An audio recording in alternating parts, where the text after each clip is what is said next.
Ohio State was celebrating a national championship, but not everyone was here. So snap judgments aren't really about the 2024 Buckeyes anymore. That's Phil Landis and Jeremy Birmingham. I am Austin Ward.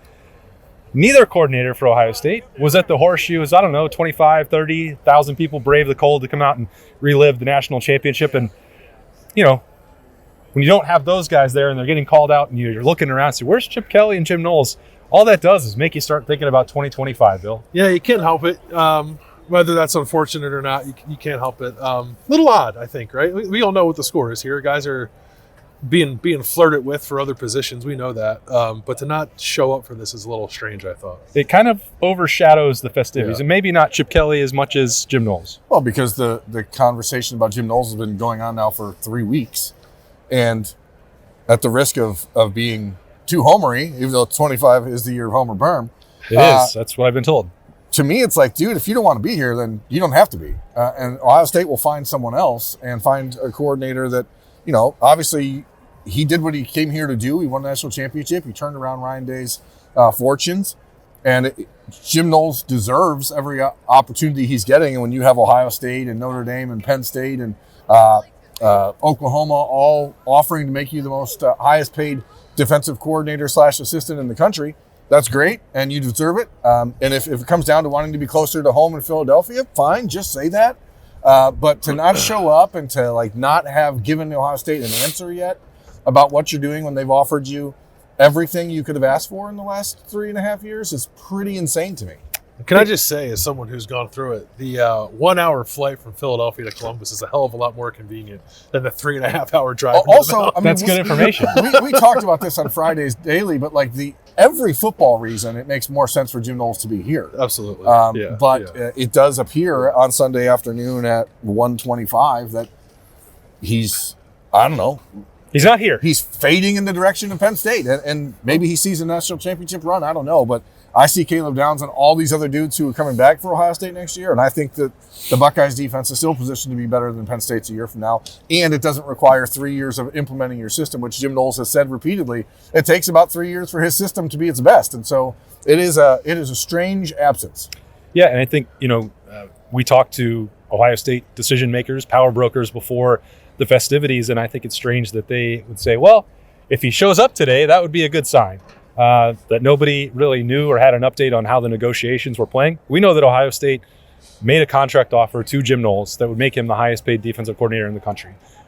Anything financially was not going to be an impediment for Ohio State to retain him. That's been true with the roster, which I was surprised that they were able to keep both Davison Igbinosun and Jermaine Matthews in the secondary, given the price tag that is involved with that. So that's one side, and then you would think that the coaching staff side would be another. But either way, Ohio State was going to pay for that. So or is willing to pay for that as well.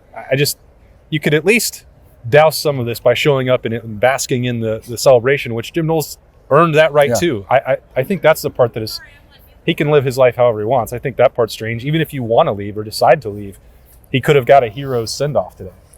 And he didn't. It was Ryan Day breezed through the coaches. It was a rather quick brush, I thought, on Jim Knowles, and I thought the reaction to him by the players was pretty muted compared to the rest of it. So, whatever. I mean, I mostly just think it's a little unfortunate that that's what we have to talk about after this, but it is what everyone's wondering. Chip Kelly, he was on the road recruiting this weekend. There was photos of him in California with quarterbacks out there. So at least ostensibly, he's out there working on behalf of Ohio State. We have also seen his name being mentioned as a guy that maybe some NFL teams are looking at as which is an entirely different situation. Right, totally different.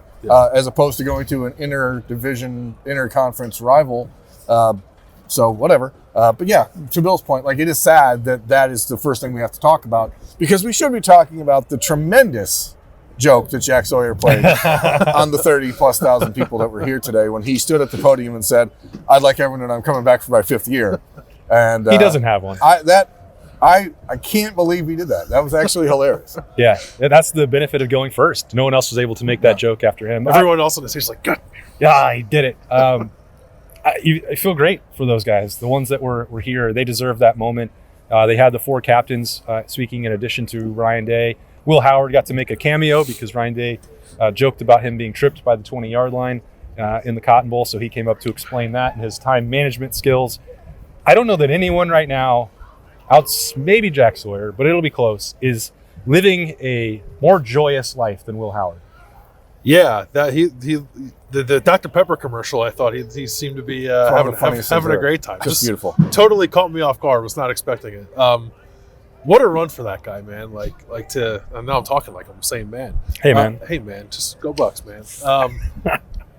To be here for a year, not even a year. What was he here for? A year. I guess about a year now. Yeah, as long as 12 months. About as long as the playoff is, and to just solidify himself in the fabric of this program the way I think that he has, people will love him forever.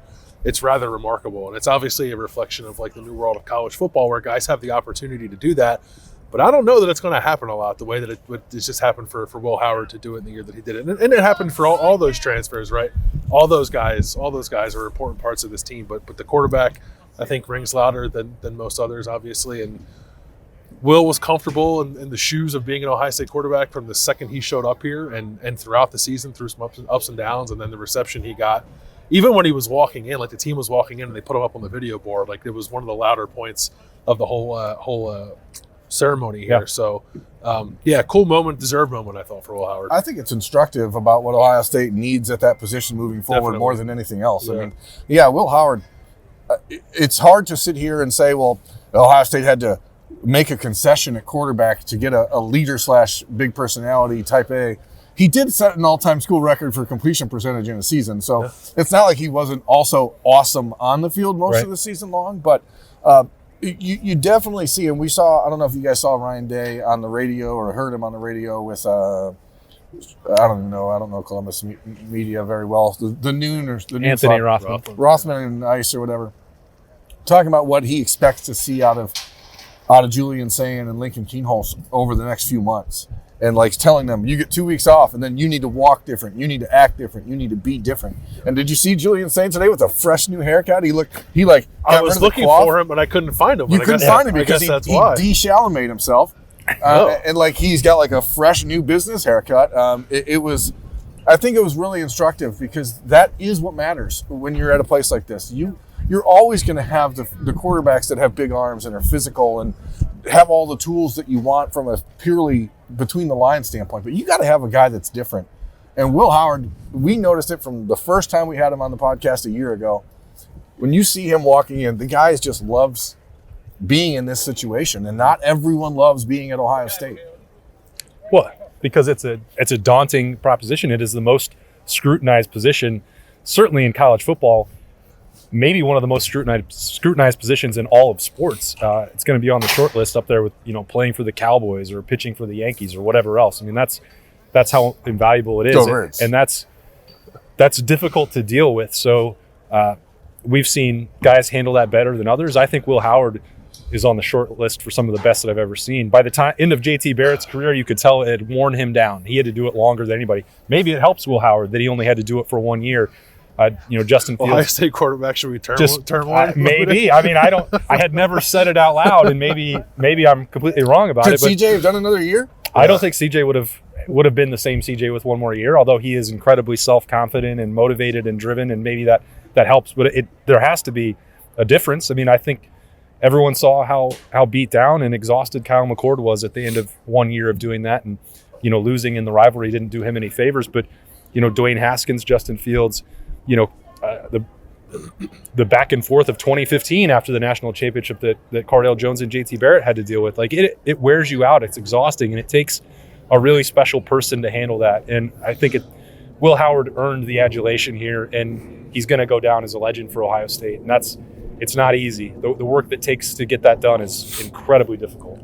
Yeah, I mean, I'd just be repeating myself again, but it has been super impressive to see just how comfortable he was in that role immediately, because there are a lot of very good college football quarterbacks, and I think very few of them can handle this job as well as Will did.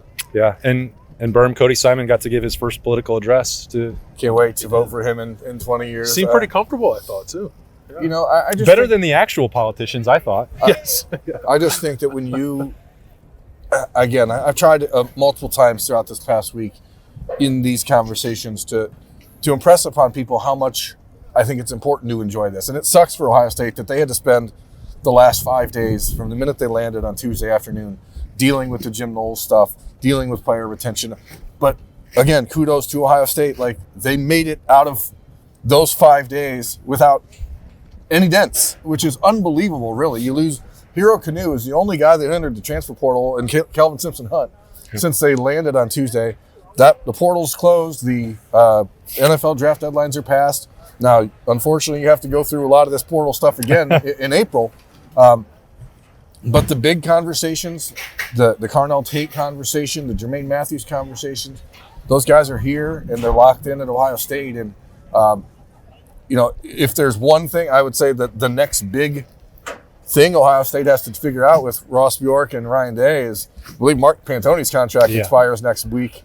And Chad Bowden now at USC is getting close to $1 million to be their GM.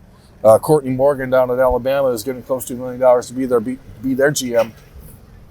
Like, that's a pretty important thing for Ohio State to get figured out in the next week. But other than that, sounds like it's comma season. Now it's Mark Pantoni's turn to go around and have his agent work. But now you can actually celebrate a little bit. And I think, as opposed to today being like the final piece of the celebration for the Ohio State staff, today is actually kind of the first piece of the celebration, because now you can exhale a little bit before getting out on the road recruiting tomorrow, because the next season starts in 5 weeks. Spring ball's in 5 weeks. We'll get into more of those decisions on a little Monday edition of the podcast day as we kick it off. But these were some Sunday snap judgments, a celebration in the horseshoe. Overshadowed a little bit, but the accomplishments are going to live forever.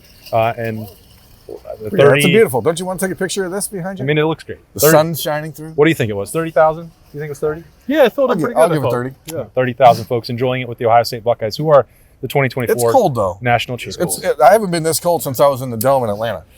Yeah, they should turn the heat on out here. But we're going to stick around a little bit more, because maybe we'll record the podcast daily right after this. But that's not your problem. That's ours. That's Bill Landis and Jeremy Birmingham. I'm Austin Ward. These have been Snap Judgments on the podcast. We'll talk to you later.